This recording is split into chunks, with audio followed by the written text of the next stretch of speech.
Hi everyone, welcome to back my YouTube channel.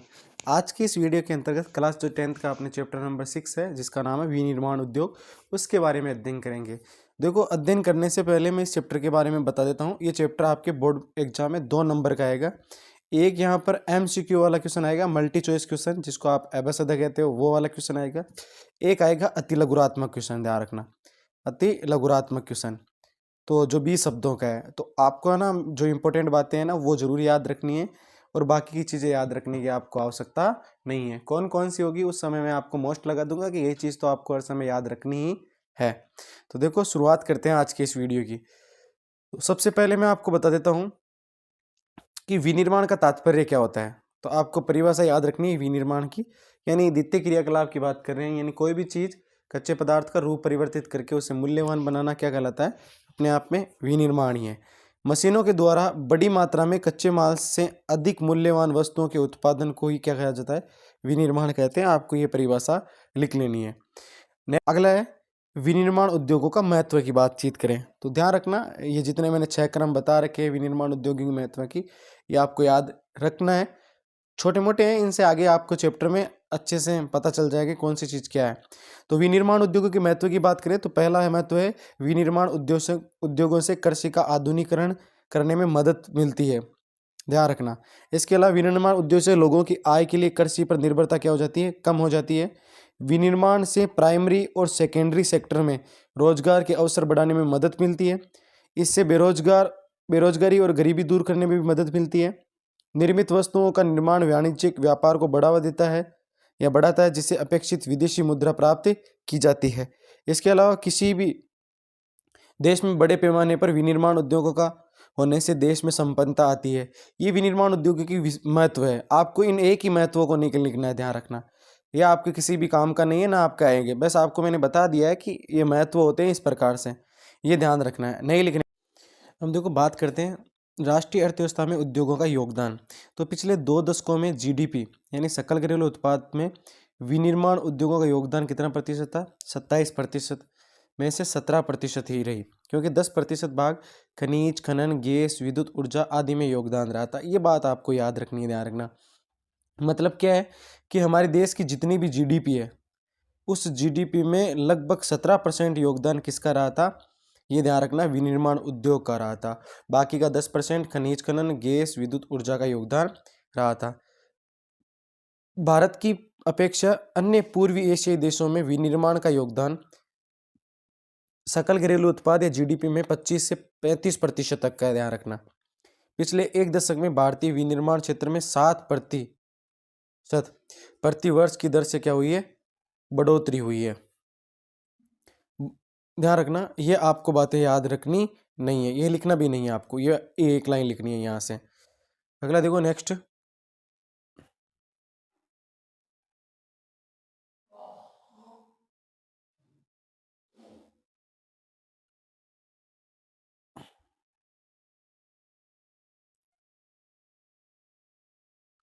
अगला है विदेशी विनिमय। एक देश की मुद्रा को दूसरे देश की मुद्रा में बदलने की प्रक्रिया क्या कहलाती है, विदेशी विनिमय कहलाती है। एक देश की मुद्रा को दूसरे देश की मुद्रा, जैसे अगर हम करें किसकी बात, भारत की, तो भारत की मुद्रा क्या है, रुपया है, क्या है। अब बात करें USA की, USA की मुद्रा क्या है, डॉलर है, क्या है, डॉलर है। तो एक देश की मुद्रा को दूसरे देश में बदलने की प्रक्रिया क्या कहलाती है, विनिमय कहलाती है।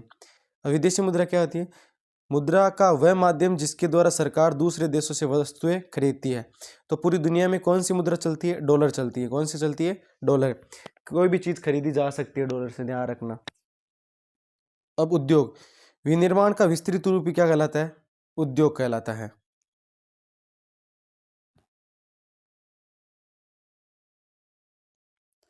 अगला क्वेश्चन है उद्योगों की अवस्थिति को प्रभावित करने वाले कारक।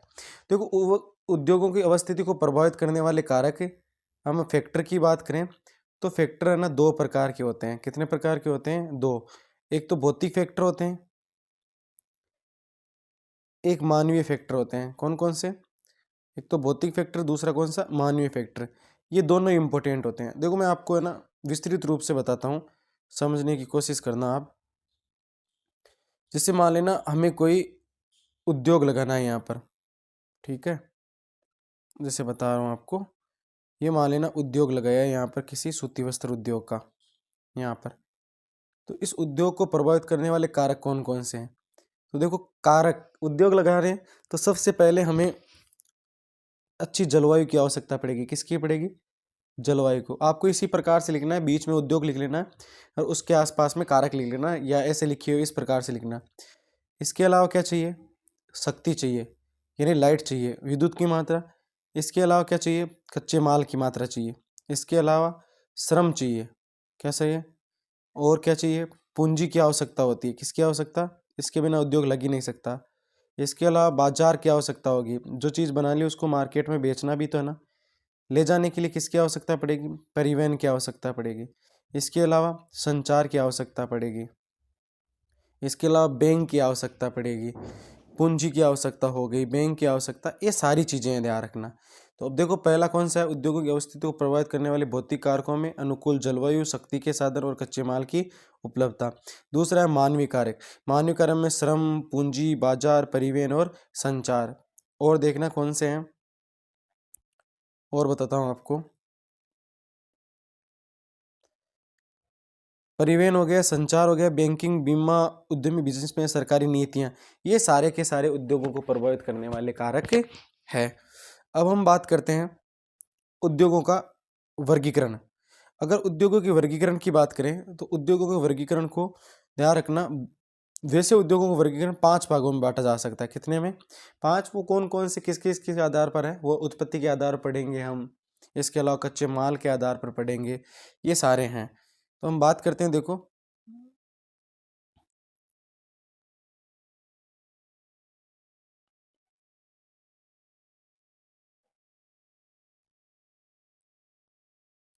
उद्योगों के वर्गीकरण की बात करते हैं। तो सबसे पहले उद्योगों का वर्गीकरण। उद्योगों को निम्न वर्गों में विभाजित किया जा सकता है। पहला है कच्चे माल के आधार पर। कच्चे माल के आधार पर बात करें तो उद्योगों को, वैसे उद्योगों को 5 भागों में, 4-5 भागों में बांटा जाता है, लेकिन यहाँ पर आपको जो मुख्य रूप से दे रखे हैं ना, वो 2 भाग देखने। एक तो कृषि पर आधारित, दूसरा खनिज पर आधारित। मोस्ट इंपॉर्टेंट पार्ट है, ये ध्यान रखना। यहाँ से 1 नंबर का क्वेश्चन आने की संभावना बनेगी। मैं जहाँ कहता हूँ उसे लिख लेना, आपको ध्यान रखना। कृषि पर आधारित 4 नाम याद रखना आप: सूती वस्त्र, ऊनी वस्त्र, सूती वस्त्र उद्योग या वस्त्र उद्योग याद रख लेना। पटसन, रेशम, चीनी, चाय, कॉफी, वनस्पति तेल, ये याद रख लेना। चीनी उद्योग, सूती वस्त्र उद्योग, पटसन उद्योग, रबड़ उद्योग, चाय उद्योग, कॉफी उद्योग, ये याद रखना। खनिज पर आधारित लोहा इस्पात हो गया, सीमेंट हो गया, एल्यूमिनियम, औजार, पेट्रो रसायन। एक तो याद रखना, पेट्रो रसायन नाम लिख लेना, एक एल्यूमिनियम नाम लिख लेना, एक सीमेंट उद्योग, एक लोहा इस्पात उद्योग। ये 4 नाम आपको लिखने हैं यहाँ पर। अगला है भूमिका के आधार पर। अगला किसके आधार पर है? भूमिका के आधार पर। देखो, इनकी बात करते हैं हम। भूमिका के आधार पर उद्योगों को 2 भागों में बांटा जाता है। एक तो बांटा जाता है आधारभूत उद्योग, जिसके उत्पादन या कच्चे माल पर दूसरे उद्योग निर्भर होते हैं। जिसके उत्पादन और कच्चे माल पर दूसरे उद्योग निर्भर होते हैं, जैसे लोहा इस्पात, तांबा प्रगलन, एल्यूमिनियम प्रगलन आदि। क्या होता है, मैं आपको समझाता हूँ इसमें। देखो, मान लेना जैसे है लोहा इस्पात उद्योग। कौन सा है? लोहा इस्पात उद्योग। ये एक आधारभूत उद्योग है। किसके लिए आधारभूत उद्योग है? सूती वस्त्र के लिए। अब बताओ, सूती वस्त्र है, सूती वस्त्र बनाने के लिए किसकी आवश्यकता पड़ेगी? मशीनों की आवश्यकता पड़ेगी। किसकी आवश्यकता पड़ेगी? मशीनों। तो वो कहाँ से प्राप्त होगी? लोहे से। तो लोहे से सूती वस्त्र के लिए मशीनों की आवश्यकता पड़ेगी। तो सूती वस्त्र उद्योग के लोहा इस्पात कौन सा उद्योग हो गया? आधारभूत उद्योग, यानी जिनका उत्पादन कच्चे माल पर दूसरे उद्योगों पर पड़े। अब सूती वस्त्र के लिए मशीनें क्या होगी? कच्चे माल। और कहाँ से बन रही है? लोहा इस्पात उद्योग से। ये ध्यान रखना। अगला देखो, हम अगली बात करते हैं उपभोक्ता उद्योग। देखो, उपभोक्ता उद्योग की बात करें हम तो देखना, जो उत्पादन उपभोक्ता के सीधे उपयोग हेतु करते हैं, जैसे चीनी, दंतमंजन, कागज, पंखे, सिलाई आदि, यानी डायरेक्ट आपको मिल जाते हैं, ध्यान रखना। पूंजी के निवेश के आधार पर फिर उद्योगों का वर्गीकरण पढ़ेंगे। तो लघु उद्योग पहला कौन सा है? वैसे ये 3 प्रकार के होते हैं, कुटीर, लघु और वृहद, लेकिन आपके 2 दे रखे हैं। लघु, जिस उद्योग में 1 करोड़ रुपए तक की पूंजी का निवेश है उसे लघु उद्योग कहते हैं। वृहद उद्योग, जिस उद्योग में 1 करोड़ रुपए से अधिक की पूंजी का निवेश हो तक, देखो यहाँ पर लिखा है 1 करोड़ रुपए तक, यहाँ 1 करोड़ रुपए से अधिक की पूंजी का निवेश है उसे वृहत उद्योग कहते हैं। ये ध्यान रखना दोनों। अगला है स्वामित्व के आधार पर 4 प्रकार के होते हैं। कितने प्रकार के? स्वामित्व के आधार पर 4 प्रकार के होते हैं, उनको देखते हैं। ये यहाँ से क्वेश्चन बताऊँ आपको कैसा आएगा, मैं अभी बता देता हूँ। किसी एक का नाम देख के, जैसे गेल का नाम, बेल का नाम, सेल का नाम, या किसी भी उद्योग, बजाज का, तो आपको पूछा जा सकता है ये किस श्रेणी का उद्योग है। 1 नंबर के क्वेश्चन में ध्यान रखना, वो मैं MCQ बताऊंगा उस समय आपको बता दूंगा, ध्यान रखना। तो देखो स्वामित्व के आधार पर सबसे पहले 1 नंबर पर है सार्वजनिक उद्योग, सरकार के स्वामित्व और प्रत्यक्ष नियंत्रण वाले उद्योग, यानी वो उद्योग जो सरकार के कंट्रोल में होते हैं, जैसे SAIL, Steel Authority of India Limited, ध्यान रखना। भारी जो हाई हेवी होते हैं ना, उनके बारे में। इसके अलावा GAIL, gas authority of India limited, इनका निर्माण किया जाता है, ध्यान रखना। और ये सरकार के नियंत्रण। निजी उद्योग जिसका एक व्यक्ति के स्वामित्व में और उसके द्वारा संचालित अथवा लोगों के स्वामित्व में या उनके द्वारा संचालित, जैसे TISCO, Tata iron and steel company organisation, Tata चलाते हैं। बजाज ऑटो लिमिटेड, जो आपको पता है राहुल बजाज की कंपनी है, वो, यानी किसी व्यक्ति विशेष की है, ये ध्यान रखना। इसके अलावा डाबर, ये तीनों नाम याद रखना आपको। इसके अलावा सेल, बेल और गेल भी याद रखना। ये सार्वजनिक है, ये निजी है। अगला है संयुक्त उद्योग, जो उद्योग राज्य सरकार या निजी क्षेत्र के संयुक्त प्रयास से चलाए जाते हैं, जैसे oil India limited, oil India Limited, ध्यान रखना, ये संयुक्त है। अगला है सहकारी, जिनका स्वामित्व कच्चे माल की पूर्ति करने वाले उत्पादकों, श्रमिकों या दोनों के हाथों में होता है। हानि और लाभ का विभाजन का अनुपात होता है, जैसे केरल का नारियल उद्योग और महाराष्ट्र का चीनी उद्योग। ये थोड़ा सा आपको ध्यान रखना है।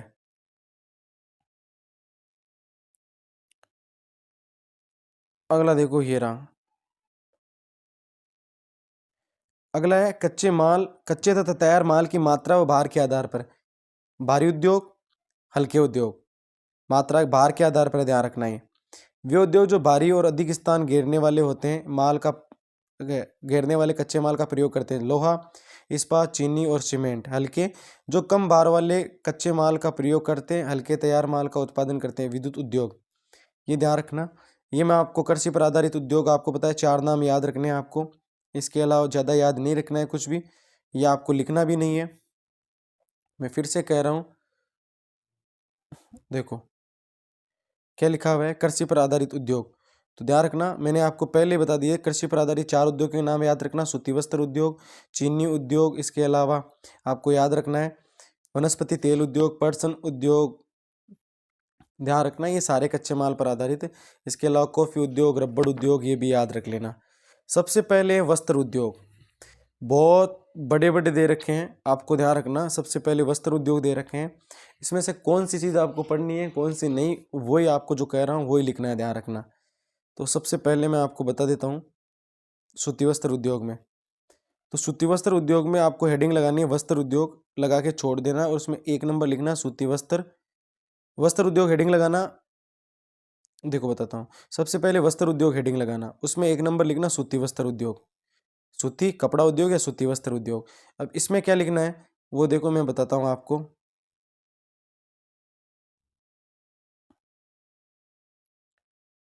सूती कपड़ा उद्योग, सूती कपड़ा उद्योग में तो एक तो पहली लाइन लिख लिखना है, पहला सूती वस्त्र 1854 में मुंबई में कवासी डाबर द्वारा स्थापित है।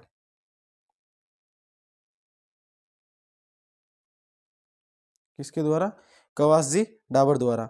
महात्मा गांधी ने चरखा काटने, खादी पहनाने में जोर दिया जिससे बुनकरों को रोजगार मिल सके। आरंभिक वर्षों में सूती वस्त्र उद्योग महाराष्ट्र और गुजरात के पास के केंद्रों में सीमित था। ये लाइनें आपको लिखनी है। अब देखो अगला आपको ये लिखना है, देखो पहली लाइन लिख ली है, दूसरी भी लिखनी है, तीसरी ये लिखनी है आरंभिक वर्षों में सूती वस्त्र उद्योग महाराष्ट्र और गुजरात में केंद्र थे, ये भी लिखना है। अगला चौथी लिखना है कपास की उपलब्धता, बाजार, परिवहन, पतनों की समीपता, श्रम, नमीयुक्त जलवायु आदि कारकों ने इसके स्थानीकरण को क्या दिया है, स्थानीकरण को बढ़ावा दिया है। यानी सेंट्रलाइजेशन, यानी कच्चे माल जहाँ उपलब्ध होता है आसानी से ये उद्योग लगाया जा सकता है। अब देखो कताई कार्य महाराष्ट्र, गुजरात, तमिलनाडु में केंद्रित है, लेकिन सूती, रेशम, जरी, कसीदाकारी आदि में बुनाई के परंपरागत कौशल और डिजाइन देने के लिए बुनाई अत्यधिक विकेंद्रित हो गई है। अब आपको अगला पूछा जा सकता है भारत में सूती वस्त्र उद्योग की प्रमुख समस्याएं। तो देखो प्रमुख समस्याएं दो पूछी जाएगी आपको, दो कोई से भी दो नाम याद रख लेना। पुरानी तथा परंपरागत तकनीक, दूसरी लंबे रेशे वाली कपास की पैदावार कम होना, ये याद रख लेना। नई मशीनरी का अभाव, कृत्रिम वस्त्र उद्योगों में प्रतिस्पर्धा, अनियमित बिजली की आपूर्ति। इनमें से किन्हीं दो के नाम याद रखने हैं आपको। हमारे पास पुरानी और तकनीकी परंपरागत तकनीक का ध्यान रखना। लंबे रेशे वाली कपास की पैदावार यहाँ कम होती है, छोटे रेशे वाली होती है इंडियन कपास, और लंबे रेशे वाली कौन सी होती है, अमेरिकन कपास होती है, ये ध्यान रखना। अब कपास उद्योग की प्रमुख समस्याएं। भारत में सूती वस्त्र की और कपास के लिए ये समस्याएं। बिजली की आपूर्ति अनियमित है, मशीनरी की उन्नत करने की आवश्यकता, श्रम का कम निष्पादन, सिंथेटिक फाइबर उद्योग ने इसमें बड़ी प्रतिस्पर्धा कर दी है, ध्यान रखना। ये दोनों क्वेश्चन आने की संभावना है, दो दो पॉइंट पूछे जाएंगे आपको। कौन सा उद्योग है, पटसन उद्योग। भारत, ये लाइन लिखना है, सबसे इंपॉर्टेंट है। भारत पटसन और पटसन निर्मित सामान का सबसे बड़े उत्पादक देश है। बांग्लादेश दूसरा सबसे बड़ा निर्यातक भी है। भारत में पटसन उद्योग हुगली नदी के तट पर केंद्रित है। ये मोस्ट इंपॉर्टेंट लाइन है, यहाँ से पिछली बार भी क्वेश्चन आ चुका है, ध्यान रखना। कौन सा, ये याद रखना पूरी। भारत पटसन व पटसन निर्मित सामान का पटसन निर्मित सामान का सबसे बड़ा उत्पादक है, निर्मित सामान का। और बांग्लादेश दूसरा सबसे बड़ा निर्यातक भी है। भारत उत्पादक है सबसे बड़ा, जबकि निर्यातक दूसरा बड़ा कौन सा है, बांग्लादेश है। पूरी दुनिया में दो ही जगह पटसन होता है, ध्यान रखना। भारत में अधिक जूट मिले पश्चिमी बंगाल में स्थित क्यों है। भारत में अधिकांश जूट मिले पश्चिमी बंगाल में स्थित क्यों है, तो इसके देखो रीजन। भारत में सबसे अधिक पटसन का उत्पादन कहाँ होता है, पश्चिमी बंगाल में। इस उद्योग को कच्चे पटसन के निस्तारण के लिए पानी की अधिक आवश्यकता होती है, जो हुगली नदी से पर्याप्त मात्रा में मिल जाता है। इसके अलावा क्या है, पश्चिमी बंगाल, बिहार, उड़ीसा आदि पड़ोसी राज्यों से सस्ते मजदूर भी मिल जाते हैं। और पटसन की चीज़ों के निर्यात के लिए यहाँ पर एक बंदरगाह भी है, जिसका नाम क्या है, कोलकाता बंदरगाह। यह आपको पूरे याद रख लेना है।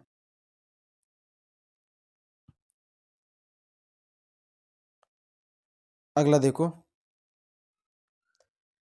जूट उद्योग की समस्याएं या जूट उद्योग के लिए चुनौतियां कौन कौन सी है। तो इनमें से दो चुनौतियां याद रखें। कृत्रिम रेशों की चीजें बनने लगी है, इसकी वजह से उद्योग खतरे में है।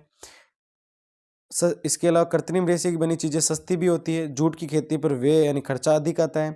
विदेशी प्रतिस्पर्धा का मुकाबला बाजार में चुनौती के लिए खड़ा किए, पढ़ना नहीं है आपको। दो याद रखना, बांग्लादेश अंतर्राष्ट्रीय बाजार में चुनौती के रूप में खड़ा है, कि दो के बारे में आपको पढ़ना है, ध्यान रखना यहाँ पर। अगली हम बात करें यहाँ से, तो देखो वो चीनी उद्योग की बात करें। कौन से उद्योग की बात करें अगली, चीनी उद्योग की।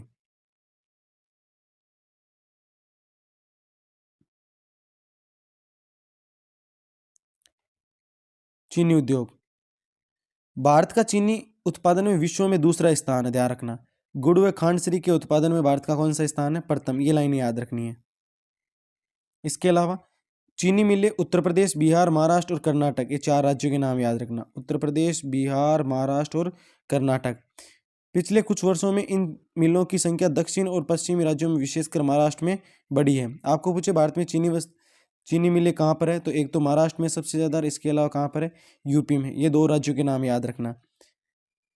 दक्षिण और दक्षिण पश्चिमी राज्यों में चीनी मिलों की बढ़ती मिलें या बड़ी मिलों के कारण क्या है, तो गन्ने के सुक्रोज की मात्रा अधिक होती है, ठंडी जलवायु होती है, सहकारी समिति अधिक सफल हुई है। तो भारत में चीनी उद्योग की प्रमुख चुनौतियां कौन कौन सी है, तो पहली है, ये उद्योग मौसमी प्रकृति का है, छोटी अवधि का होता है। गन्ने का उत्पादन प्रति हेक्टेयर क्या होता है, कम होता है। पुरानी मशीनों का आना, कोई का अधिक इस्तेमाल न कर पाना, जो ऊपर आती है उसके गन्ने के, परिवहन के साधनों के सक्षम होने के कारण गन्ने समय पर कारखानों पर नहीं पहुंचना।